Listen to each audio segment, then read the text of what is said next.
All right, good afternoon. Appreciate everybody joining us today. Just finished up a really good full pad practice. A lot of good work in, a lot of good situations. Last couple of days have been really good. Being able to get outside in the heat and be able to react to that. And I've just been encouraged by our guys, just mental focus and toughness to be able to work through all that and get a lot of good work in. So it's been super positive as well with the attitudes and the way they've approached their work every day. Also want to announce the addition of Jonathan Haynes, a graduate transfer that just joined our team from Ole Miss. Has been a good player for them, played a lot of football in the SEC, and really excited to have him join our football team. And then also would like to announce that Samson James has chosen to go a different direction with his career and is no longer with the team. So wish him nothing but the best. Questions? Kevin and then Jim Quill. Yeah, we had a chance to see, Mike throw the ball on Wednesday. Is he coming along the way you want in terms of the progress and how is he overall out to your team? Yeah, I think that the progress has been good. I feel like that, as you go through and every fall camp is this way. It's still about timing and working with the receivers. Obviously, they've been throwing all summer, but timing when you have the whole offense there and the routes and the different things that you do and your routes on air and then your Skelly and then your team period. So, and then obviously we just continue to develop him, in between those periods we do some special teams work. He works with our training staff just to continue to rehab and strengthen and just do all the things you need to do to get him to be 100% for September 4th. So, yeah, he's been progressing well. Obviously has a strong command of our offense.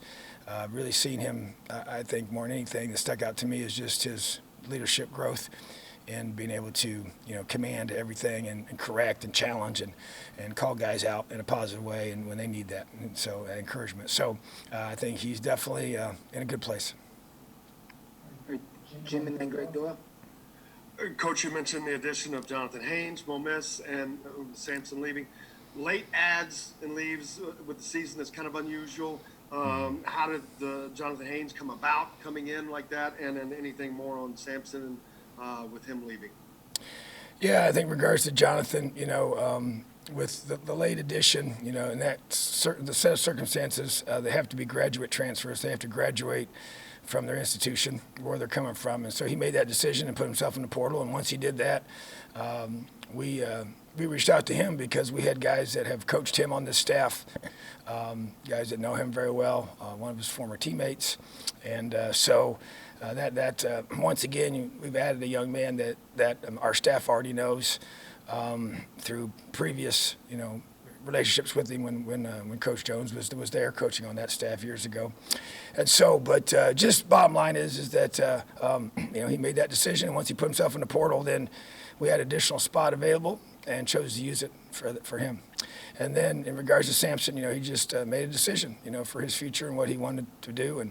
But we have a very strong running back room, a lot of depth, and a lot of guys that have had really good practices so far.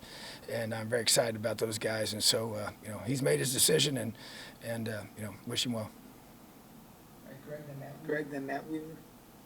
Hi, Tom, a couple things, if you'll indulge me. One is your backup quarterback set in stone, Tuttle, or is there any competition there with McCulley?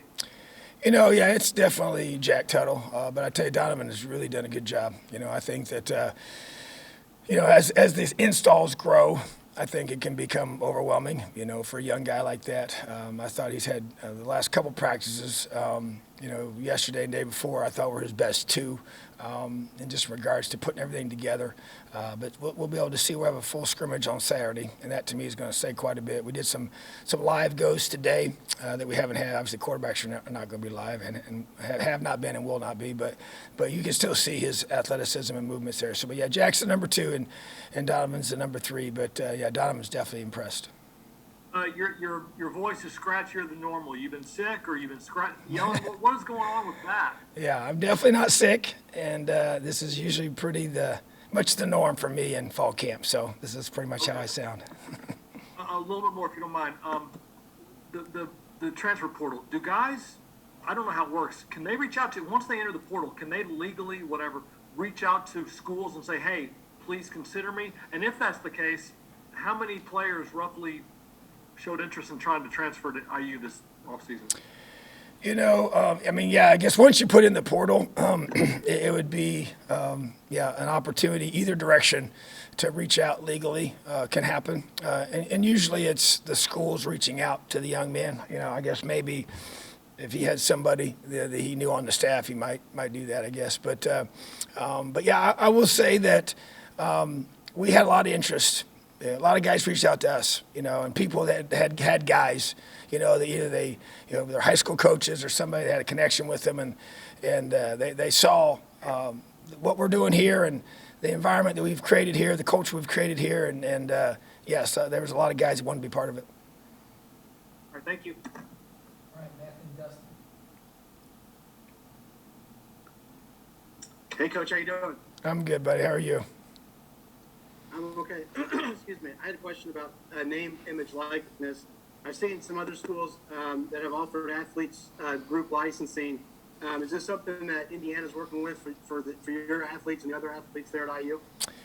Yeah, it's a great question because it's definitely something that's growing, and absolutely we are. And we've partnered with Altius, and they've worked together and actually met with our players. And we have a group licensing opportunity through Brand R, which is one that's been used by several, top programs in the country, and our players will have that same opportunity. It's a co-branding opportunity between Indiana and our athletes to be able to use our, their NIL opportunities and the IU marks, which that's where the unique part comes in. So that's something that we've offered to our guys. They have the opportunity to opt into it, or I guess not take advantage if they choose not to. But I know the majority of our guys will, and it's a great opportunity, absolutely. And Brandar's a company that utilizes that, and I'm excited for our players and the opportunities they can have to be able to do the merchandise, whether it's shirts, t-shirts, sweatshirts, whatever.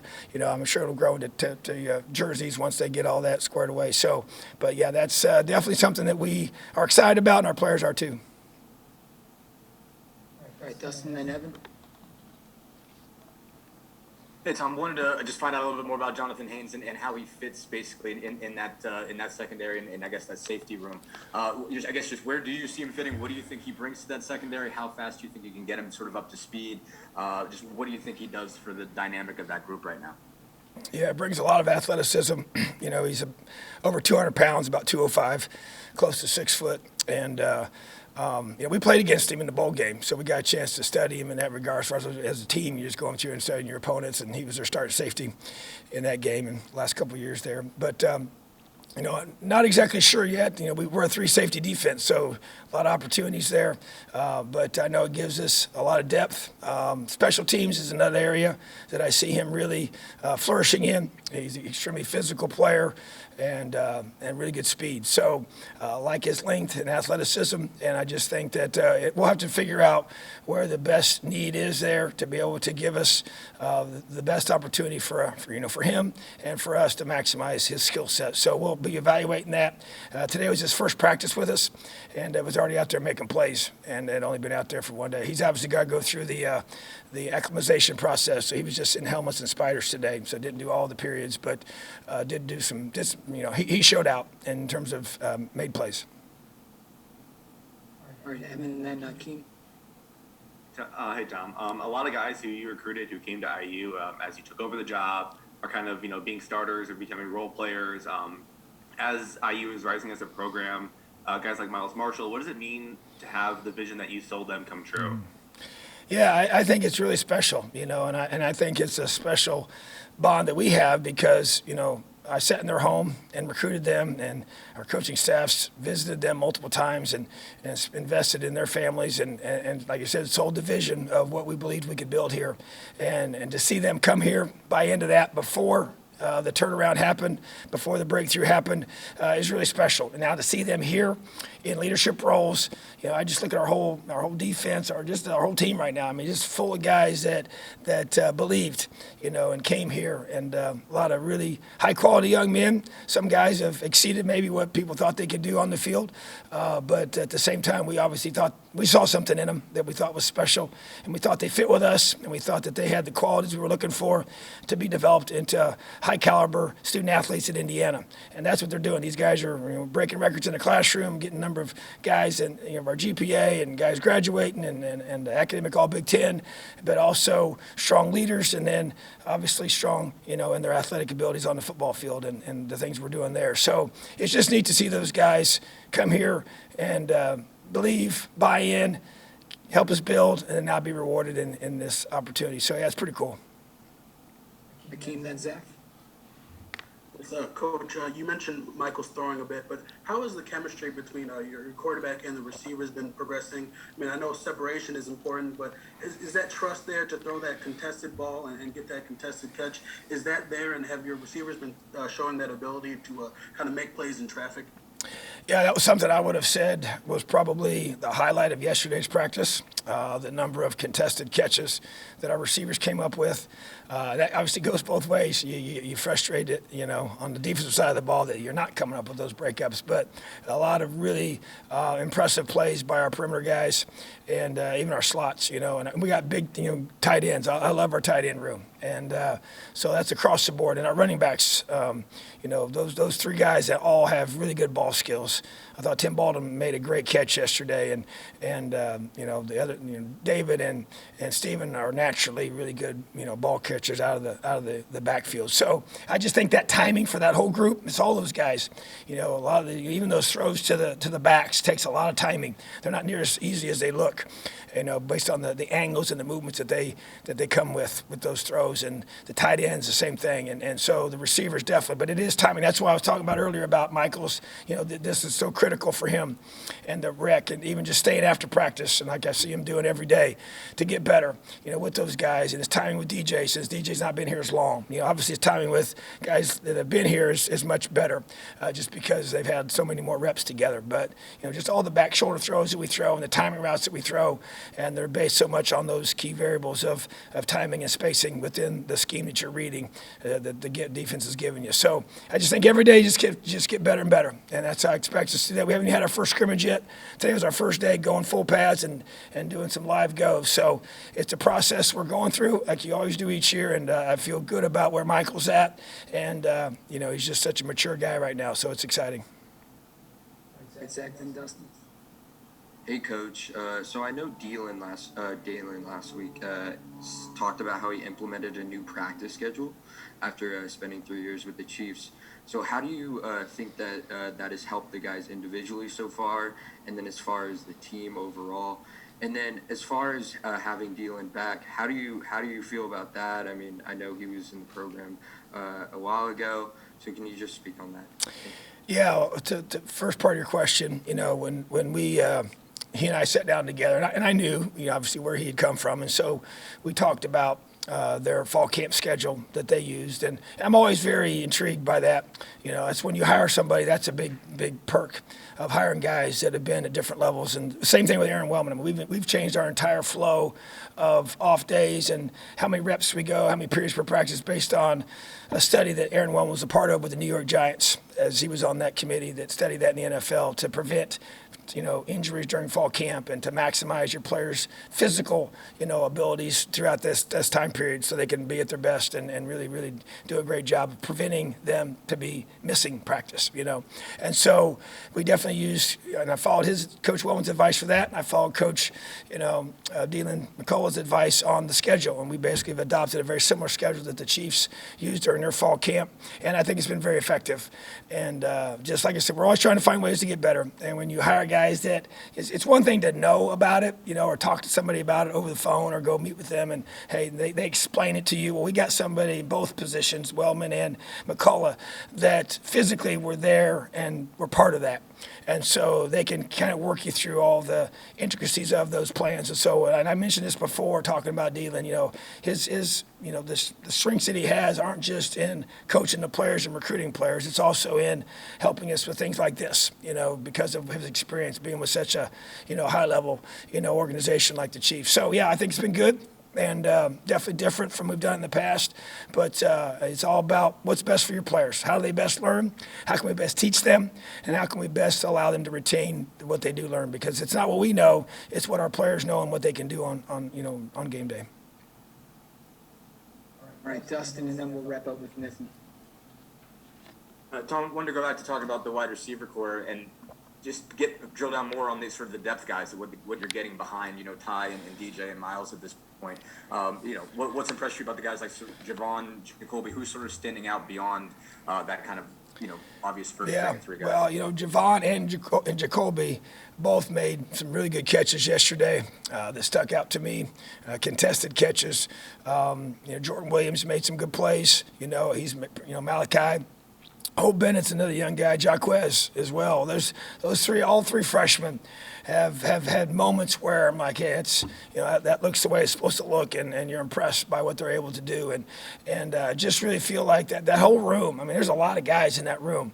And that's one of the strengths of our receiver core is just a lot of depth there, a lot of guys that can do a lot of good things, and just trying to get Deshaun Brown back healthy. He had the injury last year and was out the whole time, so getting him back as well. So it's just it's a talented group, and it is a deep group. And Jacoby's a guy that, I expect him to step up and make plays, and the same with all the other guys that we mentioned.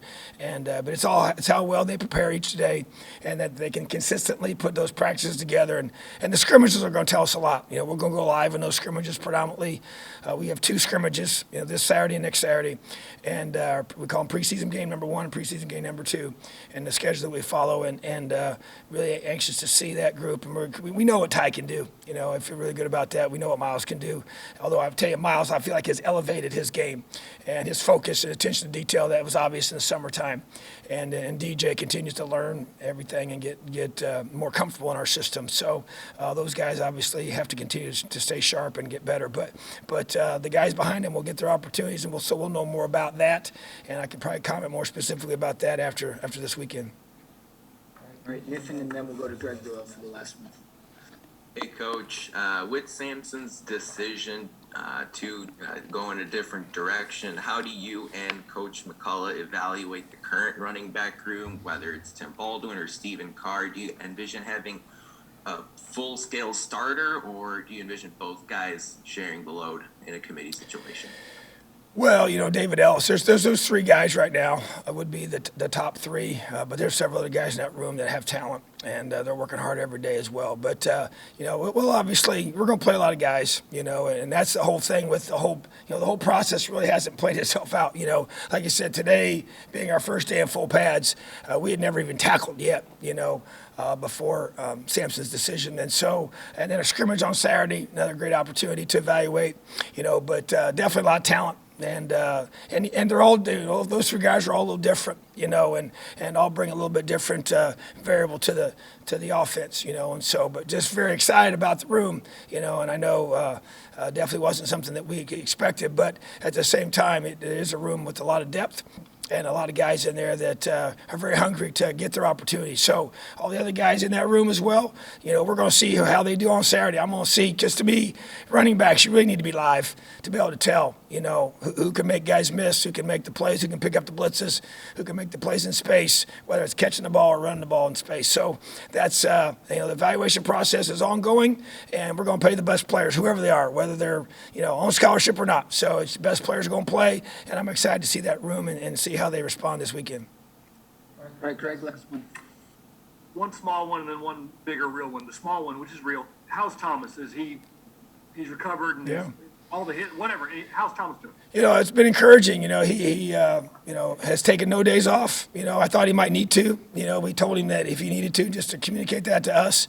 He says it hurts a lot, but he just had to he's had to manage that. He took a hit once that I thought would be a pretty good shot to that area and popped back up, and he was good. I think sometimes you get that confidence that but it's everything the doctors told us. They were very confident that the hip was very secure with the plate and the screw. They just felt like it's just another layer of bone, to that area. But I think just the pain of working through, sometimes it takes a little longer to get warmed up, maybe.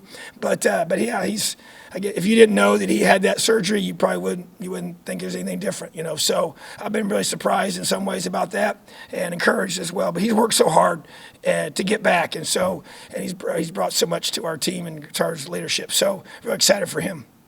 And then the last question. I'm sure that you're high energy and excited, even if you were projected to be 1-10. But you've never entered a season where what's out there is kind of just exciting like this. Is your energy level different? Does the possibilities out there make you any more energized than you already are? Is that even possible? Oh, I guess you could ask the players or, come watch practice, but and observe from there. I think I'm as high energy as I've always have been. And maybe I'm trying to make sure, because we have a mature team and because they are getting some positive, accolades around them, and making sure they understand how critical every day is, maybe more of an edge, to me and the way we approach things, to make sure that if I see any sense of let up at all, which I don't expect because we haven't done anything yet, I feel like that's I would attack that pretty hard. But yeah, there's no doubt. I mean, you got to understand your team. You got to make sure you keep their minds right, because you want a team that has an edge about them, that's hungry and is focused. We talk about those three things all the time. They're written in every single position meeting room, on the walls, and that's our mindset of this program. And if we don't have an edge, and if we're not hungry, we're not focused, we will not be great in 2021. So it's my responsibility to make sure those three things happen every single day. All right, thanks, Tom. Have a great day, Elio.